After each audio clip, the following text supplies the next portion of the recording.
This is the type of shit I've been on. Sometimes you just don't have thoughts in your brain. You know, sometimes you just need no thoughts, head empty. What about a girl with a chain? What about a girl with a Harley Davidson tank top and patchwork sleeves and a chain? What about a girl doing that? The world is a vampire. Like my top 5 favorite books of the year in 1 month, even though it was such a shitty month for the most part until the end. Actually, my therapist said it is eclipse season. What does that mean? No fucking clue. Don't fucking ask me, but she said it was. Hey guys, it's Haley and welcome to another bookish video.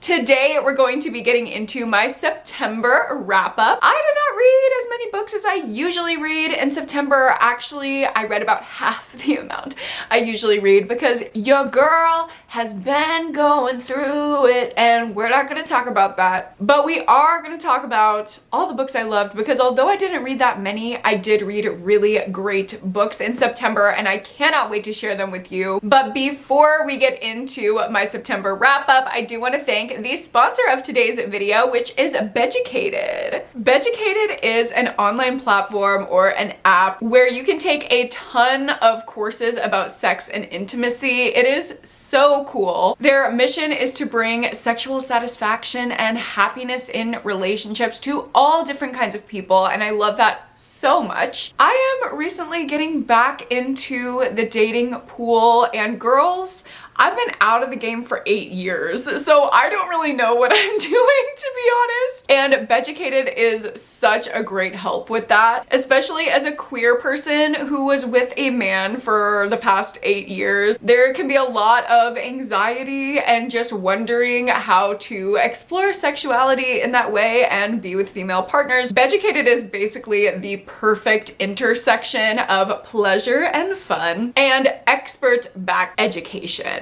This is not gonna be like what you learned in health class, especially not if you went to the Texas public education health class like I did. Whether you're in a relationship and you want to spice up your time in the bedroom with your partner, or you're getting into dating and exploring new parts of yourself, Beducated has it all. Here you can see all of the different courses. They have a ton of different qualifiers, so you can search for exactly what you're looking for. Dirty talk, strap-on play, squirting, ooh, aftercare, ooh. And then they also have a little quickie section on the website, which love that, where you can get a little taste of different courses and they're under 5 minutes. I love that Beducated is kink friendly, LGBTQ friendly, non-monogamy friendly. It's really just a great place to get a more comprehensive sex education from experts rather than like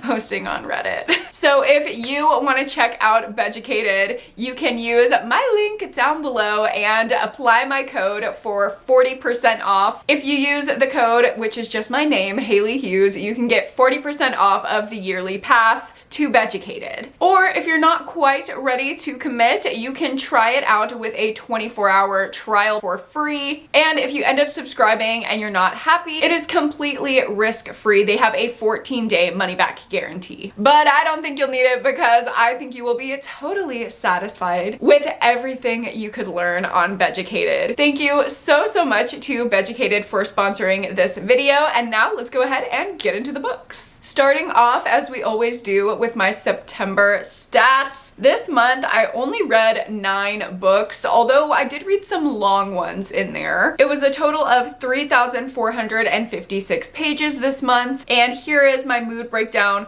Looks pretty similar to how it always does. Tense, dark, mysterious. That's my jam. As for pacing, 5 books that I read were medium paced and then 4 were fast paced. I read 7 books right in my sweet spot of between 300 and 500 pages, 1 that was more than 500 pages, which is crazy for me, and 1 that was less than 300 pages. I read all fiction this month, and here is my genre breakdown. Of course, we got horror and thriller at the top. Like, what else is your girl gonna be doing? Not the romance and fantasy being up there as well, okay? she's branching out. Across the 9 reviews for all of the books that I read this month, I had an average rating of 4.22. That's insane. That is such a high monthly average rating for me. Usually it's, oh God, below a 3.5, but now it's above a 4. Like, that's psycho. At least, even though I didn't read that much, I read good stuff. I only had 1 3-star book. I had 2 3.5 stars, 2 4 stars, and 4 5-star reads that I cannot wait to tell you about. I can't believe some of my favorites of the year I read back to back to back this month. And this is how I read those pages throughout the month. As you can see, there were quite a few stretches throughout this month where I read absolutely nothing at all. I am just kind of trying to get my life in order, so you know what, girls? We're gonna hold space for that. Now let's get into the actual books that I read throughout September. As always, we're gonna start out with my least favorite book of the month and work our way up to my most favorite. And it's gonna be really hard to rank those at the top because I loved so many this month. And honestly, even my least favorite book that I'm about to talk about, I don't hate it. I actually had a fine time reading it. The 3-star book that I read during September was Bad Men by Julie May Cohen. And this was not bad. It definitely had a synopsis that was right up my alley, but I'm just not quite sure about how I feel about the execution. The setup for this novel is we are following a woman who is a serial killer, okay? She kills bad men, and she's been doing this throughout her whole life. So we kind of start out with her as a child when she killed her first man, and we follow different murders, and I was really loving the book up until the point where we got to present day, and instead of killing bad men, we see her like healing in like a more romantic situation where she basically thinks she's gonna kill this guy and then she doesn't. She ends up falling for him, which I loved that concept in How I'll Kill You. This was a 5-star book for me, and it was a very, very similar concept. I think this balance between the romance and the horror was so, so well done. And the feminist themes were executed really well in that one as well. In this one, that like transition, the character arc was definitely not as seamless. Honestly, I feel like once our main character fell in love, she kind of turned into a little bit of like a brainless bimbo. She was kind of gonna simp for this man, and I wanted her to keep some of the self-protective strength, the good stuff that comes along with her murderous activities, well, you know, maybe not being as much of a murderer. There was also a podcast element in here. The guy that she's kind of falling for is a podcaster, and he was fine. Overall, I thought the book was an interesting concept. I loved the first probably 100 pages, but after that, with the execution of the arc not going exactly how I wanted, I definitely like lost interest throughout the course of the book and didn't love the place where it went. So overall, it was not a bad book. Like, I had some enjoyment out of it, but it definitely doesn't measure up to other books that I've read with similar concepts. Moving on to my 3.5 out of 5-star books, we have one of the books that I featured in my horror movie reading vlog, where I read all new release horror books that are about horror movies. This one is The House That Horror Built by Christina Henry. And in this book, we are following this iconic horror movie director. And he has had this personal tragedy that has led him to be super reclusive, and now he has this woman who comes and cleans his house, and that's the only interaction that he has all the time. And she's like, oh my God, what is going on in this house?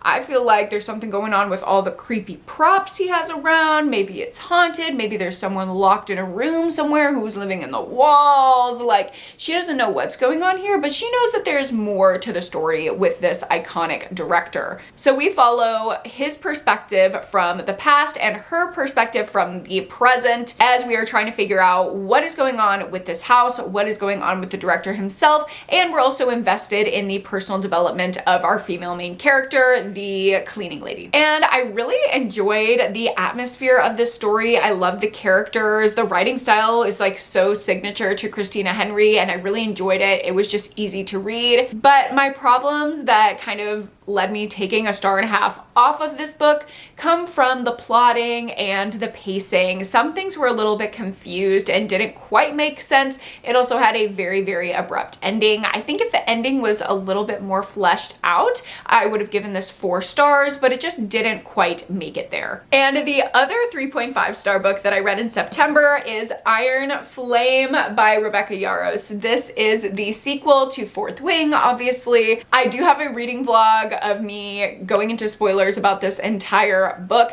and that is up for the top tier of my Patreon. If you're interested, my Patreon is always linked down below. It's a link that says join my book club, because you can join my book club over on Patreon, but you don't have to. You can do the tier below, the tier above, I don't care what you do. Or you don't have to join at all. But Iron Flame definitely did not measure up to Fourth Wing for me, which I'm going to talk about a little bit later in this wrap up. I just felt like this was way too long and didn't have a really clear driving force. It felt like a lot of different things were going on throughout the course of the book. And although I love the character dynamics and the character arc, I love Violet's arc, even though I'm so frustrated with her. Like, I can't even be mad at her sometimes because she's me, okay? She's an avoidant queen. She is me. I love her. And I also love Xaden. I would literally die for Xaden if Xaden was real.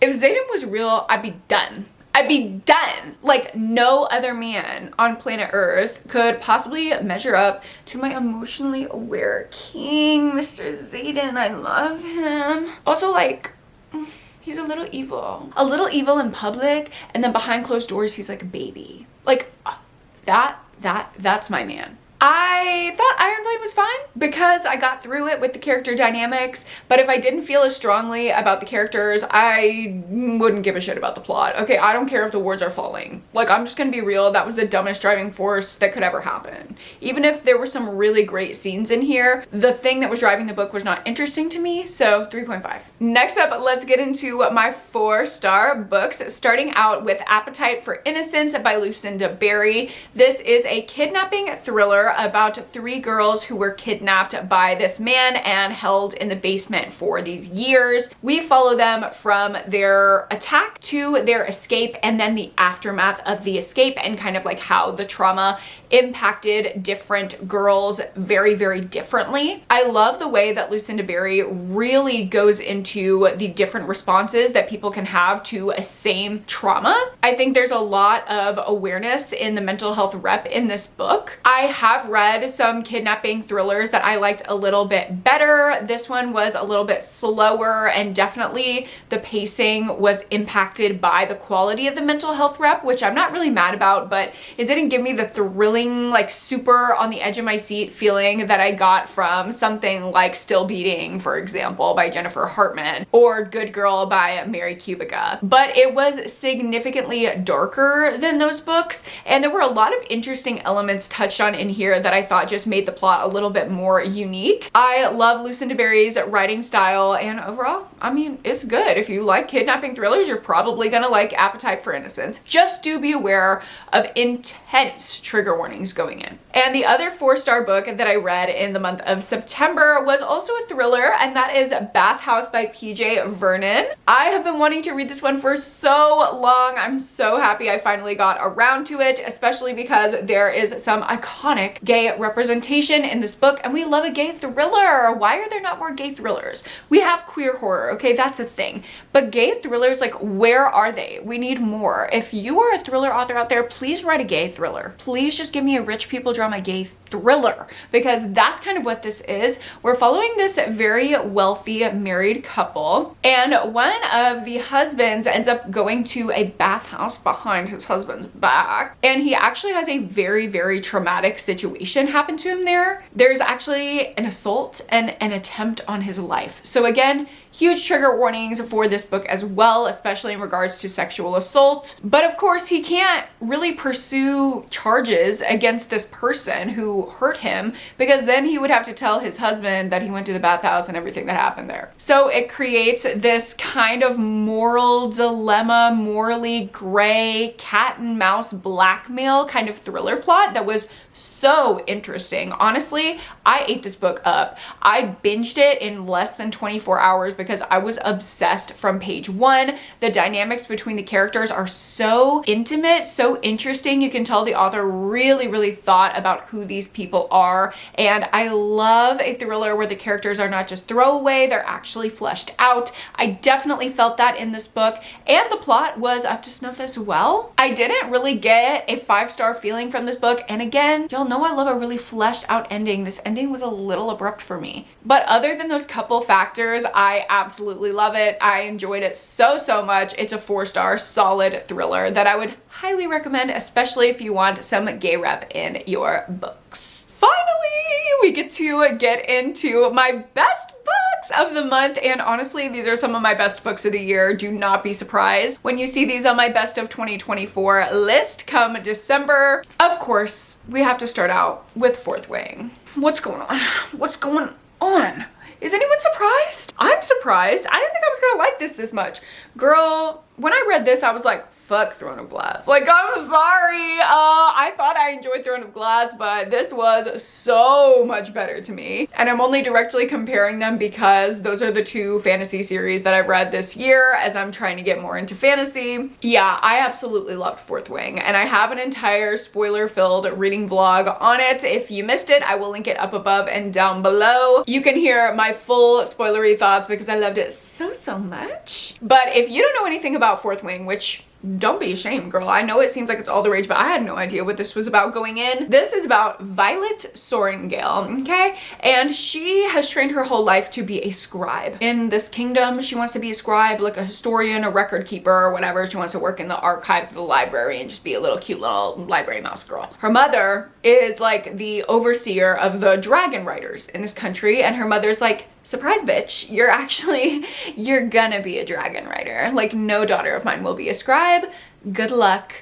Go die. And sends her out to ride dragons, even though she is way too small to be doing that. Everyone's like, you're literally gonna die, queen. Like, you're done for. She has a chronic pain, chronic illnesses. She's really small compared to everyone else who is a rider, but she ends up finding this fight in her and using her wits and her intelligence to get her through the rider's quadrant, which we follow her journey. She has to go to this like dragon rider college kind of thing, and it's a very exciting story when she's there. And of course, because this is romantasy, there's also an enemies to lovers romance with this hot boy named Zayden, who at first he wants to kill her, but then they fuck. And it's the best thing ever. Oh my god, it's the best thing ever.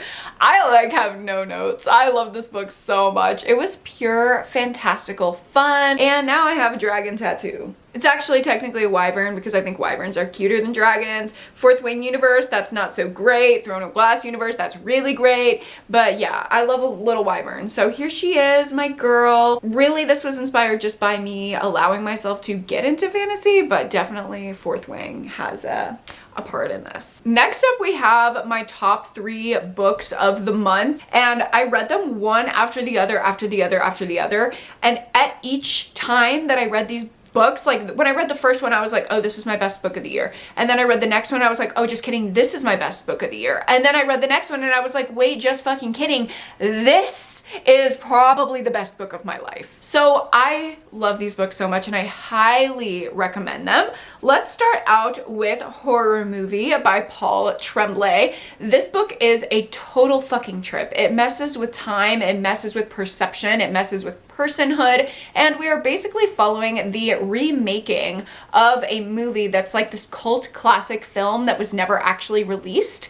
People just saw like a couple scenes of it released on the internet subtly in like archives, you know, I imagine it being like on Reddit, on Live Leak, I don't know, things like that. And apparently some really horrific things happen with the original filming, and all of the original cast and crew is basically dead or missing other than this one guy. So this one guy is back to be involved in the big Hollywood reboot of the movie, and we are following the filming of the original movie, the filming of the remake, and the script all interconnected and flip-flopping between the three to where it's trippy. We lose sense of what's what and what's reality and what's not, and it is literally for horror movie lovers and how horror movies can pull out these visceral parts of our own human emotion and just experiences.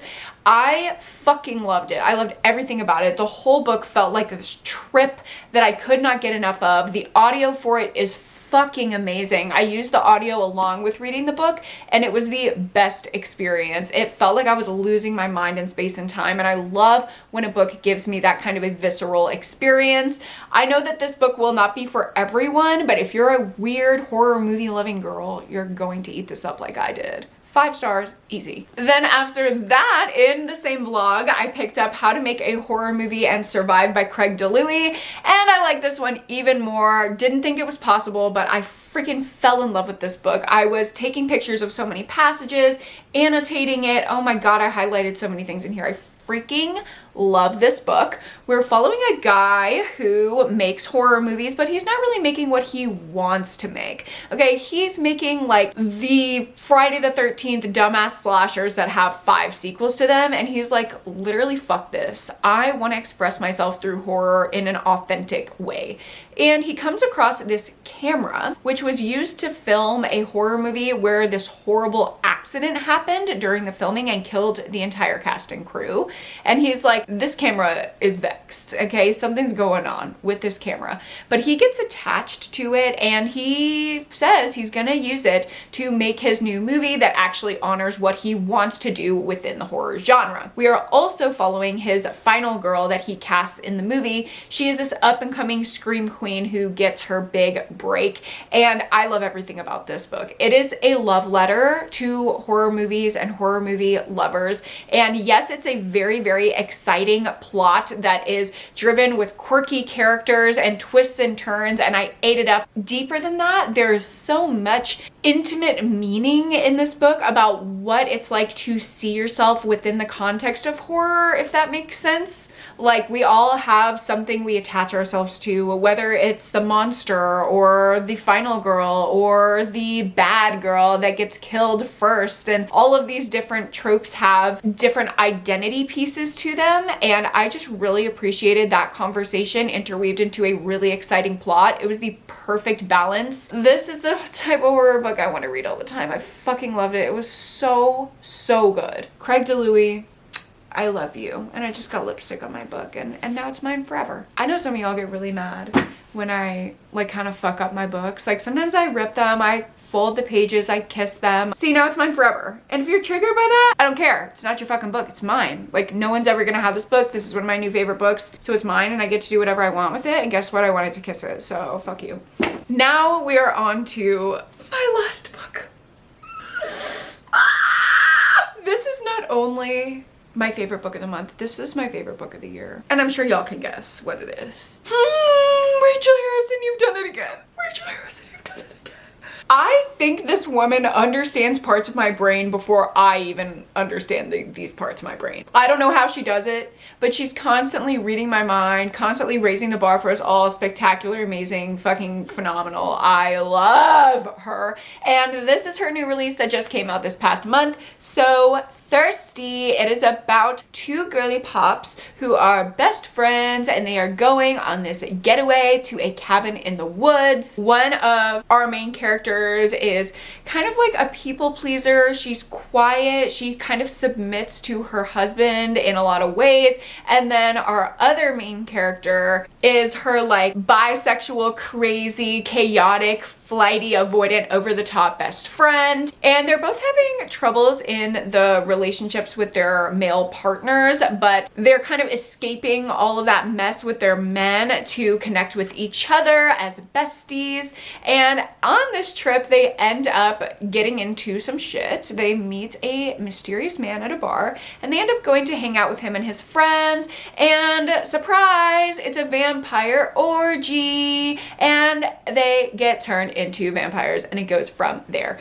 It's sexy. Okay, this book is fucking hot. It's also so much fun, but it's also emotional damage. Okay. Okay, that's what Rachel Harrison does best, is she does this like quirky, visceral, kind of sexual horror with beautiful emotional messages interwoven. Like this and this kind of do the same thing, and this is the horror that I love. But this does it in a way that's like for the bisexual girls. I felt so fucking represented in this book, so seen. Everything in it was just, it's honestly crazy how clearly this book mirrors my own life and experiences. I saw myself in so many of the characters. I saw so many of my experiences of recent in these characters, and I feel like Rachel Harrison's books kind of mirror my life. Like when I needed to read Such Sharp Teeth, I did, and it was amazing. When I needed to read Bad Dolls, I did, and it was amazing.